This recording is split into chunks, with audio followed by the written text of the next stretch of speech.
Salam Bapak Ibu, saudara-saudari yang Tuhan Yesus kasihi. Hari ini kita akan mendengarkan firman Tuhan.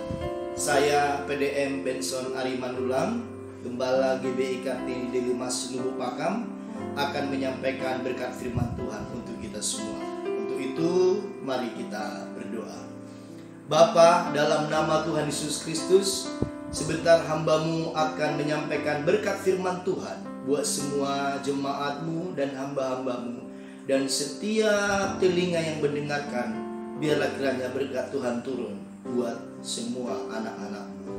Bapa, urapi hamba-Mu, berkati firman-Mu, menjadi kekuatan, menjadi pemulihan, menjadi pengharapan, dan menjadi kesembuhan bagi semua kami. Karena firman-Mu adalah kuasa yang luar biasa buat kami. Terima kasih Bapa, kami siap terima berkat firman-Mu. Dalam nama Tuhan Yesus Kristus kami berdoa. Haleluya. Amin. Bapak Ibu, saudara-saudari yang Tuhan kasihi, hari ini saya akan membagikan berkat firman Tuhan buat kita semuanya. Saya berdoa setiap saudara diberkati oleh Tuhan Yesus Kristus. Kita akan membaca dari kitab Ibrani pasal yang pertama, ayat 1, 2, dan 3. Setelah pada zaman dahulu Allah berulang kali dan dalam pelbagai cara berbicara kepada nenek moyang kita dengan perantaraan nabi-nabi, maka pada zaman akhir ini Ia telah berbicara kepada kita dengan perantaraan anaknya, yang telah Ia tetapkan sebagai yang berhak menerima segala yang ada. Oleh Dia Allah telah menjadikan alam semesta. Ia adalah cahaya kemuliaan Allah dan gambar wujud Allah, dan menopang segala yang ada dengan firman-Nya yang penuh kekuasaan. Dan setelah Ia selesai mengadakan penyucian dosa, Ia duduk di sebelah kanan yang maha besar di tempat yang tinggi. Tuhan Yesus memberkati. Bapak Ibu, firman Tuhan berkata buat kita hari ini bahwa dari dahulu Tuhan sudah berbicara kepada umat manusia, kepada bangsa Israel khususnya, melalui hamba-hambanya, melalui imam-imamnya, melalui raja-raja yang diangkat oleh Tuhan pada zaman itu. Dan firman Tuhan berkata hari ini Tuhan berbicara melalui anaknya, Tuhan Yesus Kristus. Dan setelah Tuhan Yesus naik ke surga, Tuhan Yesus memberikan Roh Kudus kepada setiap orang yang percaya kepadanya. Bapak, Ibu, saudara-saudari yang Tuhan kasihi, jadi Tuhan sudah menyampaikan pesan-pesan kepada kita semuanya. Jadi apapun yang terjadi pada hari-hari ini, di dalam kehidupan kita, pribadi, keluarga, di kota kita, di bangsa kita, bahkan di dunia, bahwa ada beberapa hal yang harus kita perhatikan sesuai dengan firman Tuhan. Yang pertama, Bapak Ibu, bahwa semua yang terjadi pada hari-hari ini adalah penggenapan firman Tuhan. Sekali lagi, semua hal yang terjadi pada hari-hari ini adalah penggenapan firman Tuhan buat kita semua. Baik tidak baik waktunya, suka tidak suka, lambat atau cepat, semua firman Tuhan akan digenapi dalam hidup kita. Itu yang pertama. Yang kedua, hal-hal semua yang terjadi dalam hidup kita hari-hari ini adalah tidak terlepas dari penggenapan nubuatan-nubuatan hamba-hambanya. Nabi-nabi, pendoa-pendoa, penginjil-penginjil, misionaris-misionaris, pendeta-pendeta, hamba-hamba Tuhan sudah banyak diberikan roh kenabian, roh nubuatan, bernubuat buat bangsa kita, buat kota kita, buat dunia, buat gereja, dan buat setiap pribadi kita masing-masing. Dan penggenapan itu sedang terjadi hari-hari ini. Itu yang kedua, Bapak Ibu. Yang ketiga, bahwa semua hal yang terjadi hari-hari ini adalah supaya manusia bertobat dan berbalik kepada Tuhan Yesus Kristus, mengalami kesucian, yaitu pertobatan, dan mengalami kelahiran baru di dalam Kristus. Semua yang terjadi hari-hari ini tujuannya satu, supaya manusia itu bertobat, sungguh-sungguh berbalik dari jalan-jalan yang jahat. Karena waktu-waktu ini adalah waktu-waktu yang sudah di penghujung zaman. Itu yang berikutnya. Yang keempat, kalau kita perhatikan hari-hari ini adalah bahwa semua hal yang terjadi di dalam kehidupan kita adalah untuk membuat manusia itu tidak menjadi sombong. Kita ini sudah terlalu banyak dengan kesombongan, Bapak Ibu. Kadang-kadang kita sadar kita sombong, kadang-kadang kita pun tidak sadar kita sedang sombong. Baik sombong rohani, sombong jasmani, dan sebagainya. Supaya manusia itu harus rendah hati, harus berharap kepada Tuhan, tidak memegahkan dirinya, tidak hidup dalam kesombongan dan keegoisan. Manusia itu sudah begitu tamak, sudah begitu mementingkan dirinya sendiri, tidak peduli lagi Tuhan, tidak peduli agama, dan tidak peduli lagi dengan sesama. Untuk itu Bapak Ibu, apapun yang terjadi hari-hari ini adalah tujuannya supaya manusia itu tidak menjadi sombong. Dan yang terakhir yang perlu kita perhatikan, kenapa semuanya ini terjadi? Bapak Ibu, ini adalah persiapan untuk mempelainya, yaitu gerejanya. Tuhan sedang menyiapkan kita hari-hari ini, Bapak Ibu. Ini adalah masa-masa persiapan buat kita mempelai wanitanya Tuhan Yesus Kristus. Buat kita gerejanya. Mari kita mulai berbenah dan berbenah. Mari kita lebih tekun lagi, Bapak Ibu. Mari kita lebih setia lagi, lebih taat lagi, lebih sungguh-sungguh lagi. Karena kita tahu sebentar lagi mempelai surgawi, yaitu Tuhan Yesus Kristus, akan datang menjemput kita semua.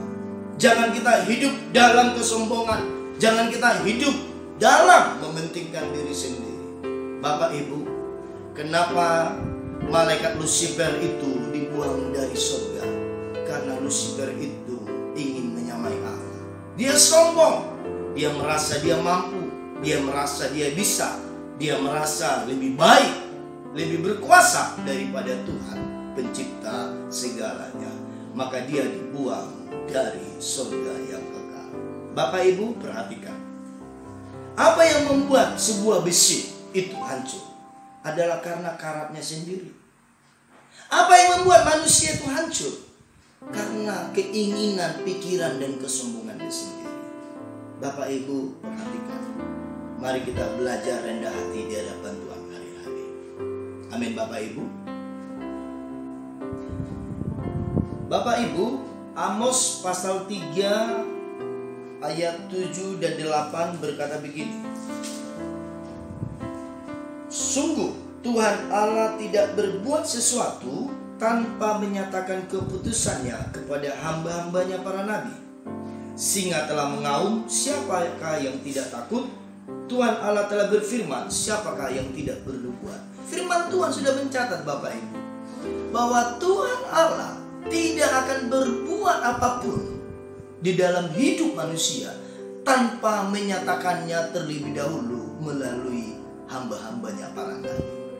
Jadi Bapak Ibu, mestinya semua yang terjadi hari-hari ini tidak terlalu begitu mengejutkan dalam hidup kita. Secara manusia mungkin kita agak terkejut. Kenapa bisa begini dan begitu? Tapi Bapak Ibu, kalau saudara Bapak Ibu menangkap di dalam roh bahwa sesungguhnya orang yang karib dengan Tuhan, orang itu bisa merasakan kira-kira apa yang akan terjadi di depan. Karena Roh Kudus yang menuntun orang itu. Makanya firman Tuhan berkata, hendaklah engkau dipimpin oleh Roh.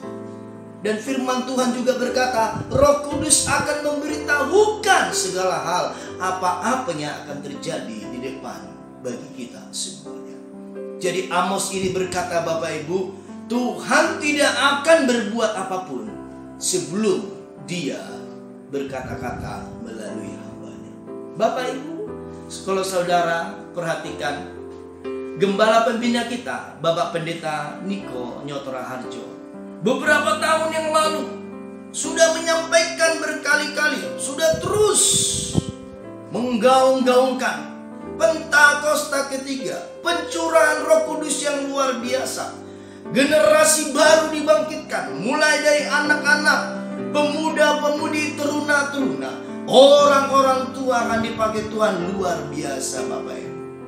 Beliau juga menyampaikan bahwa seiring itu semua, waktu kebangkitan generasi oleh pengurapan Tuhan terjadi, maka terjadi juga sesuatu yang luar biasa melalui mujizat-mujizat, tanda-tanda heran terjadi. Mujizat-mujizat kreatif terjadi. Yang tidak mungkin menjadi mungkin, yang mustahil menjadi tidak mustahil. Tapi perhatikan, Tuhan juga menyampaikan melalui gembala pembina kita, seiring semua itu terjadi, dan goncangan-goncangan pun akan terjadi. Goncangan-goncangan yang luar biasa. Bapak Pendeta Niko Nyoto Raharjo sudah berkali-kali katakan, goncangan. Semua yang bisa digoncang akan digoncang. Kitab Ibrani berkata, sekali lagi kata Tuhan, aku akan menggoncangkan bukan hanya bumi saja, tetapi langit juga. Tetapi biarlah yang tidak bisa tergoncangkan tinggal tetap, yaitu kerajaan Tuhan. Dan beliau juga menyampaikan, melalui semua goncangan itu maka akan terjadi satu hal, yaitu penuaian berlaksa-laksa, penuaian jiwa-jiwa, pertobatan. Sebab firman Tuhan berkata, barang siapa yang berseru kepada nama Tuhan akan diselamatkan. Justru Bapak Ibu, apapun yang terjadi hari-hari ini menjadi titik balik bagi semua kita untuk berbalik dan bertobat, meninggalkan kehidupan lama kita. Mari kita mengalami kelahiran baru, menerima Tuhan Yesus Kristus sebagai Tuhan dan Juru Selamat pribadi kita, membuka hati sungguh-sungguh, menjadi manusia yang dilahirkan baru. Rohnya dilahirkan, jiwanya dilahirkan, menjadi orang-orang yang belajar takut akan Tuhan, mulai lebih serius lagi melihat dan mengalami kehidupan ini bersama dengan Tuhan. Sungguh-sungguh datang kepada Tuhan, sungguh-sungguh hidup dalam firman-Nya, dan meninggalkan kebiasaan-kebiasaannya yang lama. Saya percaya Bapak Ibu, apa yang sudah dinubuatkan oleh gembala pembina kita hari-hari ini, itu akan terjadi. Bahkan beliau menyampaikan berkat nubuatan bahwa ini adalah penuaian yang terbesar, yang terakhir, yang Tuhan akan lakukan sebelum kedatangannya yang kedua kali dan sebelum pengangkatan gerejanya di awan-awan yang mulia. Bapak Ibu, Tuhan itu selalu menyampaikan pesan-pesannya melalui hamba-hambanya. Dari kitab Yoel berkata, Bapak Ibu, Yoel pasal yang kedua ayat ke-28, kemudian daripada itu akan terjadi bahwa aku akan mencurahkan rohku ke atas semua manusia, maka anak-anakmu laki-laki dan perempuan akan bernubuat, orang-orang yang tua akan mendapat mimpi, teruna-terunamu akan mendapat penglihatan-penglihatan. Juga ke atas hamba-hambaku laki-laki dan perempuan akan kucurahkan rohku pada hari-hari itu. Aku akan mengadakan mujizat-mujizat di langit dan di bumi, darah dan api dan gumpalan-gumpalan asap. Matahari akan berubah menjadi gelap gulita dan bulan menjadi darah sebelum datangnya hari Tuhan yang hebat dan dahsyat itu. Dan barang siapa yang berseru kepada nama Tuhan akan diselamatkan. Sebab di Gunung Sion dan di Yerusalem akan ada keselamatan, seperti yang telah difirmankan Tuhan. Dan setiap orang yang dipanggil Tuhan akan termasuk orang-orang yang terlepas. Puji Tuhan Bapak Ibu, hari-hari ini firman Tuhan sedang digenapi. Beberapa bulan yang lalu, menjelang di akhir tahun 2019, dengan tuntunan roh, saya sudah berkali-kali menyampaikan bahwa kehidupan manusia hari-hari ini adalah seperti Amos pasal 5 ayat 19. Perhatikan Bapak Ibu, Amos pasal 5 ayat ke-19. Saya sudah khotbahkan ini dalam beberapa kesempatan di mimbar dan memberkati jemaat-jemaat Tuhan. Saya akan bacakan firman Tuhan, Amos pasal 5 ayat 19. Seperti seseorang yang lari terhadap singa, seekor beruang mendatangi dia, dan ketika ia sampai ke rumah, bertopang dengan tangannya ke dinding, seekor ular memaku dia. Perhatikan Bapak Ibu, seperti seseorang yang lari dari singa. Dia berpikir, oh aku luput dari singa. Dia dikejar oleh beruang. Dia berpikir, aku luput dari beruang, dan dia pulang lari ke rumahnya. Dia berpikir, aku di rumah, aku amanlah. Tapi firman Tuhan berkata, tiba-tiba di rumah pun ada ular mematuk dia. Artinya apa? Sekarang manusia itu seperti digiring ke satu titik di mana manusia itu sudah tidak bisa berbuat apa-apa lagi. Semua buntu, semua mentok, semua tidak ada lagi harapan. Sepertinya tertutup dan tidak ada lagi yang bisa dilakukan. Karena di rumah sendiri pun ada ular. Bapak Ibu, kenapa di rumah itu ada ular? Karena tidak ada Tuhan Yesus Kristus. Hanya Tuhan Yesus yang ditakuti oleh ular. Hanya hadirat Tuhan ditakuti oleh ular. Bapak Ibu, untuk itu mari kita buka rumah kita untuk Tuhan.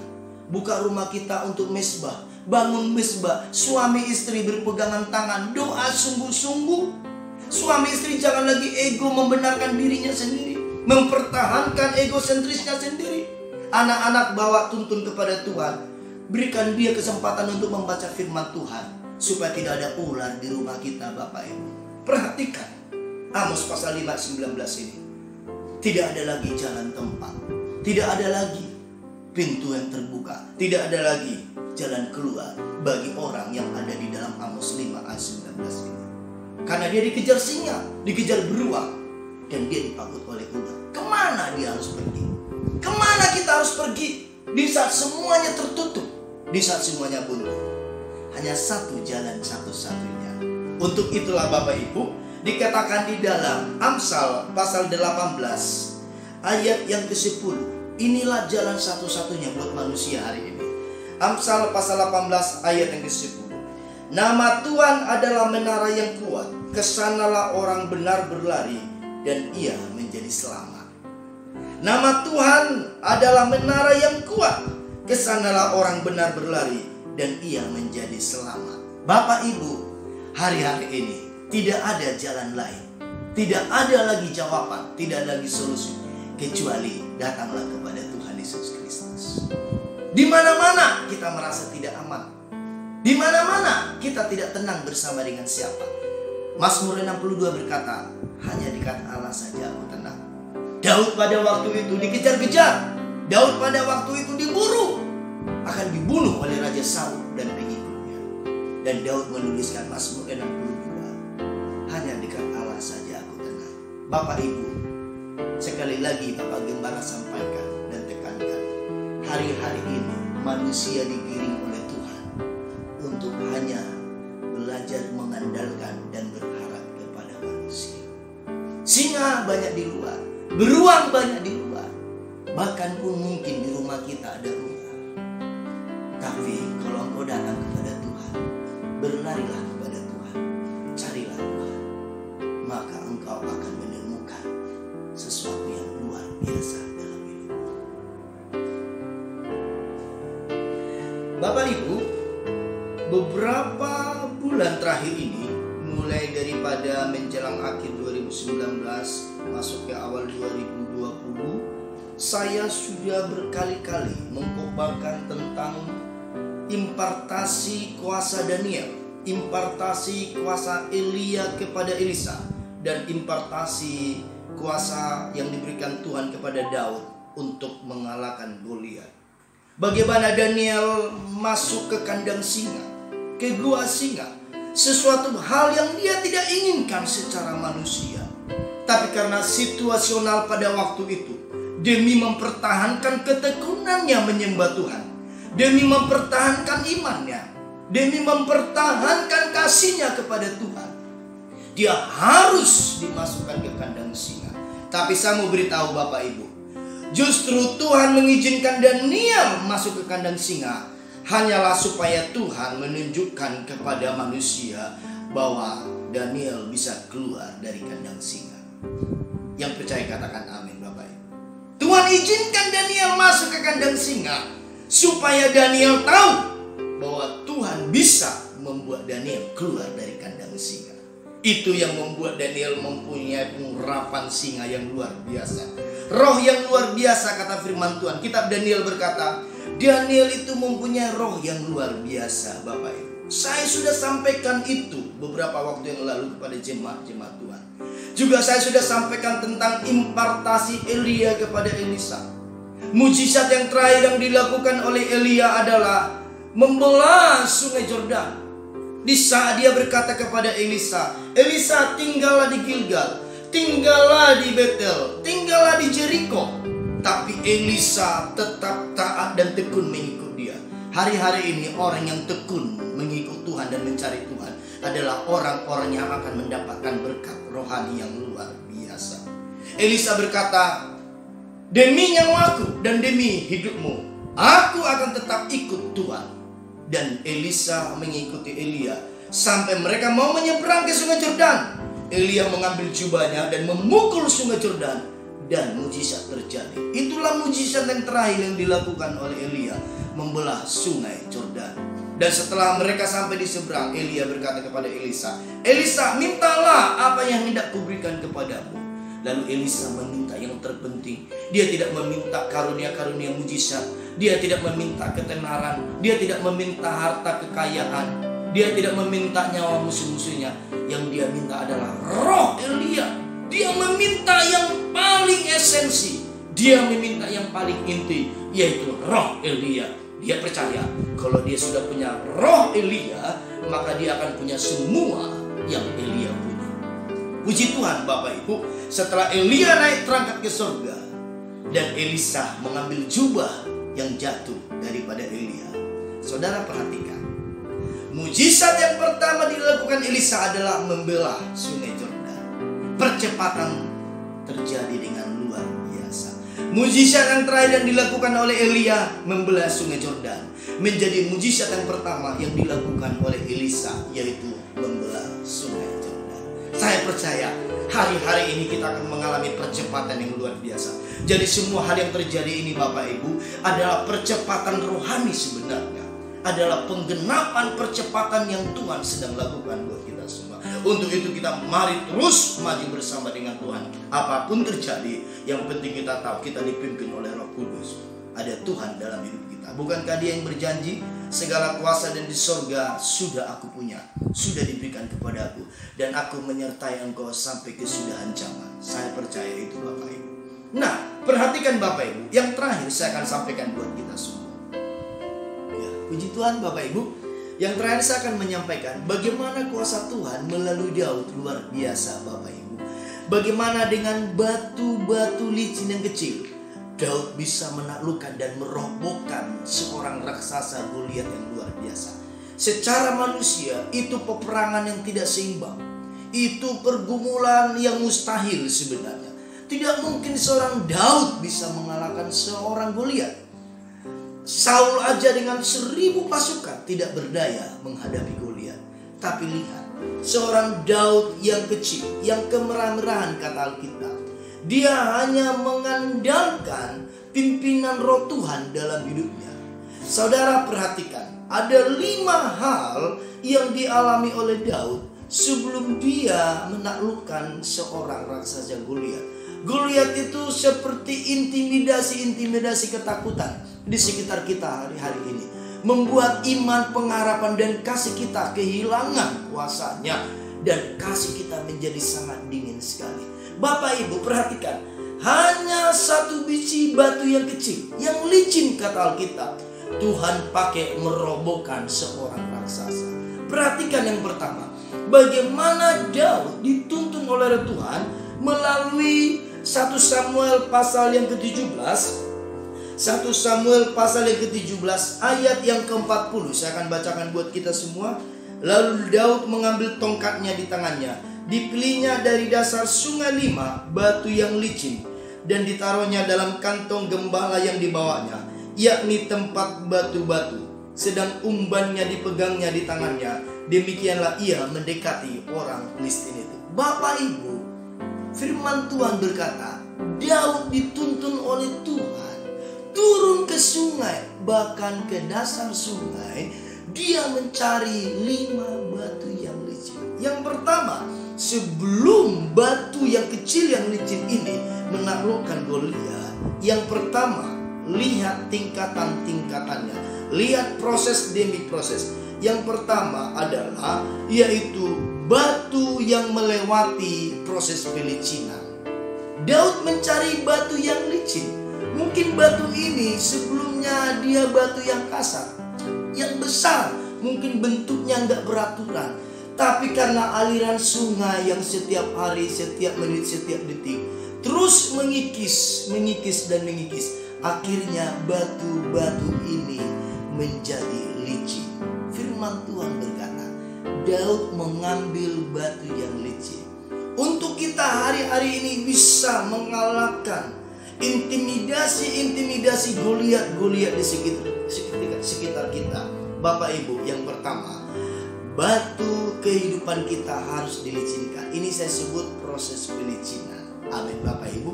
Yang kasar dalam hidup kita dilicinkan. Memang waktu batu-batu itu dilicinkan tidak enak Bapak Ibu. Karakter kita dikikis luar biasa. Keinginan kita, hobi kita, kebiasaan-kebiasaan kita yang tidak berkenan di hadapan Tuhan dikikis habis-habisan. Sebelum kita bisa menaklukkan roh spirit raksasa ini, kita harus mengalami yaitu level proses pelicinan. Siap dilicinkan. Bapak Ibu, proses yang kedua, setelah batu-batu ini mengalami pelicinan di dasar sungai, itu di dasar sungai nggak kelihatan Bapak Ibu, berdiam diri, didiamkan. Yang kedua, maka terjadi penyaringan Bapak Ibu. Dari banyak batu di dasar sungai itu, saya percaya mungkin ada 100, mungkin ada ribuan batu di situ. Tapi hanya 5 yang dipilih Bapak Ibu. Hanya 5 yang terpilih.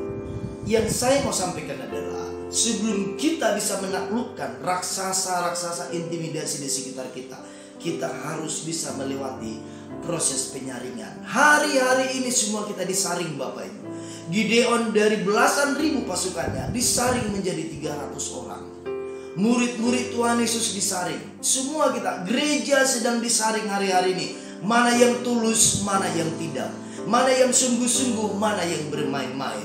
Bapak Ibu, saya mau beritahu kepada Bapak Ibu, batu-batu licin Daud ini mengalami proses penyaringan. Dari semua batu itu yang disaring cuma 5, yang dipilih cuma 5. Hari-hari ini kita mengalami penyaringan. Amin Bapak Ibu. Saya berdoa kita menjadi orang yang dipanggil, dipilih, dan ditetapkan oleh Tuhan.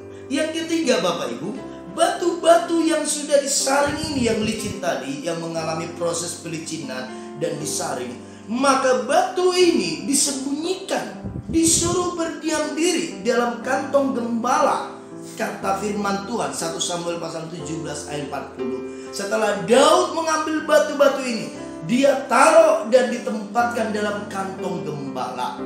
Batu-batu ini mengalami pendiaman diri, disuruh berdiam diri, tidak melakukan apa-apa, hanya diletakkan dalam kantong gembala.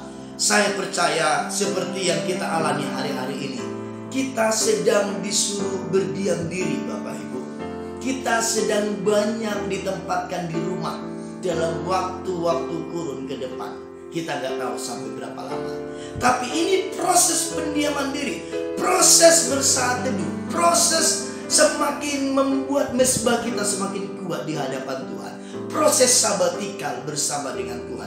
Mengalami sabatikal justru saat-saat berdiam diri inilah kita semakin banyak memuji dan menyembah Tuhan, semakin banyak berdoa dan membaca firman Tuhan. Seperti Daud memakai batu-batu ini di dalam kantong gembalanya.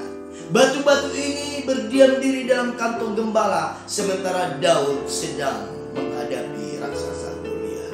Dan yang berikutnya, yang keempat adalah proses promosi. Setelah nanti proses berdiam diri ini selesai Bapak Ibu, saya percaya akan ada proses pendiaman diri yang akan Tuhan lakukan dalam hidup kita. Dan setelah itu, maka Daud dikatakan oleh firman Tuhan mengambil 1 dari 5 biji batu dalam kantong gembala. Yang keempat, akan ada proses promosi Bapak Ibu. Setelah semuanya ini nanti selesai, maka kita akan mengalami promosi. Kita akan diangkat dari tempat berdiam diri kita. Lalu batu ini akan ditempatkan di tempat di mana Tuhan menempatkannya. Bukan seperti yang kita mau, tapi seperti yang Tuhan mau. Kita akan diposisikan oleh Tuhan sesuai dengan kehendaknya. Amin Bapak Ibu. Kalau Tuhan taruh kita di sebuah ketapel Bapak Ibu, maka itu adalah rancangan yang luar biasa. Lihat, batu ini mengalami promosi. Dari berdiam diri, dia angkat batu ini, ditempatkan di tempat yang tepat untuk sebentar lagi dilepaskan untuk mengalahkan dan merobohkan raksasa-raksasa dalam hidup kita. Yang kelima, yang terakhir Bapak Ibu, setelah batu ini mengalami promosi, setelah batu Daud ini yang sudah dilicinkan mengalami pendiaman diri, maka batu ini akan dilepaskan. Inilah yang saya sebut proses yang terakhir, yaitu level surrender atau proses penyerahan diri total kepada Tuhan. Waktu Tuhan Yesus mengalami penderitaan secara manusia di Taman Getsemani, apa yang dia katakan? Ya Bapa, jikalau mungkin biarlah cawan ini berlalu daripadaku, tapi bukan seperti kehendakku, tetapi seperti kehendak-Mu lah yang terjadi. Bapak Ibu, inilah puncak iman dari setiap orang percaya, yaitu penyerahan diri total kepada Tuhan.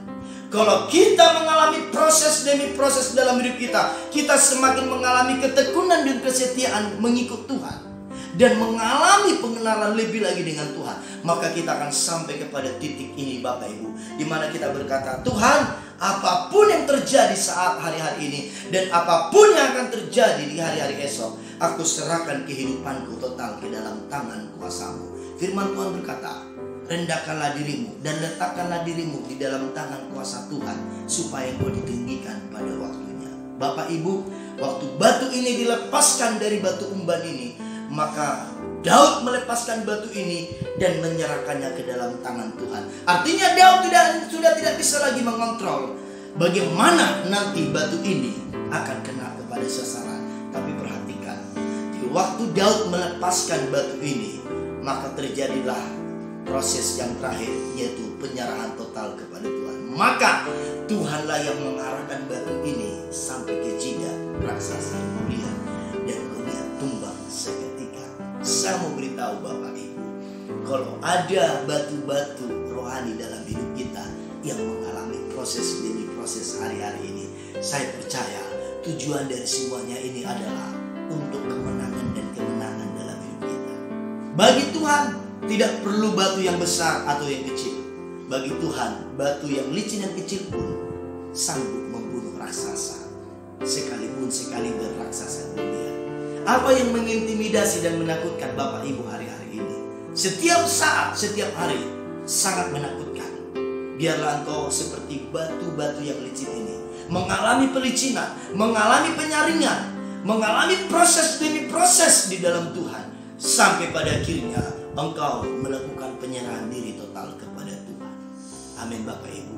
Hari-hari ini saya diingatkan dari beberapa waktu yang lama dulu, dari akhir tahun 2019, saya sudah sampaikan kepada jemaat Bapak Ibu. Kalau kita lihat ya Bapak Ibu, mulai dari bulan Maret, April, Mei ini, kita akan banyak berdiam diri di sini. Saya sudah sampaikan beberapa waktu yang lalu, akhir tahun 2019, bahwa Musa disembunyikan, bayi Musa disembunyikan kata Alkitab 3 bulan. 3 kali dicatat di Alkitab, di dalam Keluaran pasal 2, di dalam Ibrani pasal 11, dan Kisah Para Rasul. 3 bulan lamanya Musa disembunyikan. Kenapa bukan 2 bulan? Kenapa bukan 4 bulan? Lihat, perhatikan, ingat, tabut Tuhan di rumah Obed-Edom. Berapa lama Bapak Ibu? 3 bulan. Dan akhirnya Obed-Edom diberkati dan seisi rumah tangganya, dan semua yang dipunyainya, katanya 1 Tawarik 13 ayat 13, semua yang dipunyai Obed-Edom diberkati, hanya gara-gara ada tabut Tuhan 3 bulan di rumahnya Bapak Ibu. Kenapa bukan 2 bulan? Kenapa bukan 4 bulan? Maria waktu hamil Bapak Ibu, waktu hamil Tuhan Yesus Kristus dalam tubuhnya, maka Maria 3 bulan berdiam diri di rumah Elisabet. Kenapa 3 bulan? Dan Rasul Paulus di Kisah Rasul dicatat 3 kali. Setelah 3 bulan baru Rasul Paulus berangkat dari satu tempat ke tempat yang lain. Bapak Ibu, mungkin hari-hari ini 2-3 bulan ke depan kita akan banyak berdiam diri, seperti batu-batu licin yang dibawa oleh Daud, mengalami proses pendiaman diri. Inilah waktunya kita ambil kesempatan lebih mendekat lagi kepada Tuhan, supaya kita dipimpin oleh Roh Tuhan dan kita tahu jalan-jalannya. Amin Bapak Ibu. Mari kita perkuat imun daripada antibodi tubuh kita secara fisik juga secara rohani. Kita jaga kebersihan kita secara fisik juga secara rohani. Bapak Ibu, satu ayat terakhir saya akan bacakan buat kita semua. Jadi kalau dokter menyuruh kita mencuci tangan yang bersih Bapak Ibu, itu juga berbicara tentang mencuci tangan rohani yang bersih. Yakobus pasal 4 ayat 7 dan 8. Karena itu tunduklah kepada Allah dan lawanlah iblis, maka ia akan lari daripadamu. Ayat 8 perhatikan. Mendekatlah kepada Allah dan ia akan mendekat kepadamu. Tahirkanlah tanganmu, hai kamu orang-orang berdosa, dan sucikanlah hatimu, hai kamu yang mendua hati. Alkitab mencatat, tahirkanlah tangan, bersihkan tangan Bapak Ibu dengan sabun rohani, dan tahirkanlah hatimu, kata firman Tuhan. Sudah dicatat ribuan tahun yang lalu ayat firman Tuhan ini Bapak Ibu. Kalau hari-hari ini kita sering mencuci tangan, hal yang terpenting lebih daripada itu adalah mencuci tangan rohani kita, supaya kita berkenan dan kudus di hadapan Tuhan. Amin Bapak Ibu. Saya percaya firman Tuhan ini memberkati saudara semuanya. Jadilah batu-batu licin yang mengalami proses di tangan Daud, yang suatu saat nanti engkau bisa menaklukkan raksasa-raksasa di sekitarmu. Puji Tuhan Yesus. Bagi Tuhan, batu yang kecil pun bisa sanggup menumbangkan raksasa sekalipun. Sebab di tangan Tuhanlah pertempuran dan kemenangan. Amin Bapak Ibu. Jangan takut. Hanya satu yang ditakutin oleh virus, yaitu Tuhan. Kalau engkau tahu ada Tuhan dalam hidupmu, engkau tidak perlu takut. Tapi kalau engkau sadari Tuhan tidak ada dalam hidupmu, takutlah. Sekali lagi, kalau engkau tahu ada Tuhan dalam hidupmu, jangan takut. Tapi kalau engkau tahu tidak ada Tuhan dalam hidupmu, takutlah dan bertobatlah. Carilah Tuhan, berilah dirimu disucikan dan dibersihkan dari dosa-dosa dunia ini. Dalam nama Tuhan Yesus Kristus, Tuhan Yesus memberkati kita semua. Salam, haleluya, amin. Mari kita berdoa. Bapa, terima kasih hamba-Mu sudah menyampaikan firman-Mu Tuhan. Biarlah kami seperti batu-batu licin yang diambil oleh Daud dari dasar sungai dan melewati proses demi proses sampai kami mengalami kemenangan dan kemenangan. Tuhan, biarlah damai sejahtera memberkati semua yang melihat dan mendengarkan rekaman khotbah firman Tuhan ini. Saya berdoa, yang lemah dikuatkan, yang sakit disembuhkan, yang berbeban berat Tuhan berikan kelegaan dan sentosa. Dalam nama Tuhan Yesus Kristus, yang kehilangan pengharapan, Tuhan berikan pengharapan yang baru. Terpujilah nama Tuhan Yesus kekal selama-lamanya. Mari Bapak Ibu, angkatlah kedua tanganmu dan bukalah hatimu. Terimalah berkat Tuhan. Kasih karunia dari Bapa di surga yang berlimpah-limpah di dalam anaknya Tuhan Yesus Kristus, dan persekutuan yang manis dengan Roh Kudus menyertai saya dan saudara sampai nanti kita diangkat dalam kemuliaannya di awan-awan, dan kita akan hidup dalam kerajaannya yang kekal sampai selama-lamanya. Tuhan Yesus memberkati. Salam. Salam Bapak Ibu, saudara-saudari yang Tuhan Yesus kasih, hamba-hamba Tuhan di GBI Kartini Delimas Lubuk Pakam.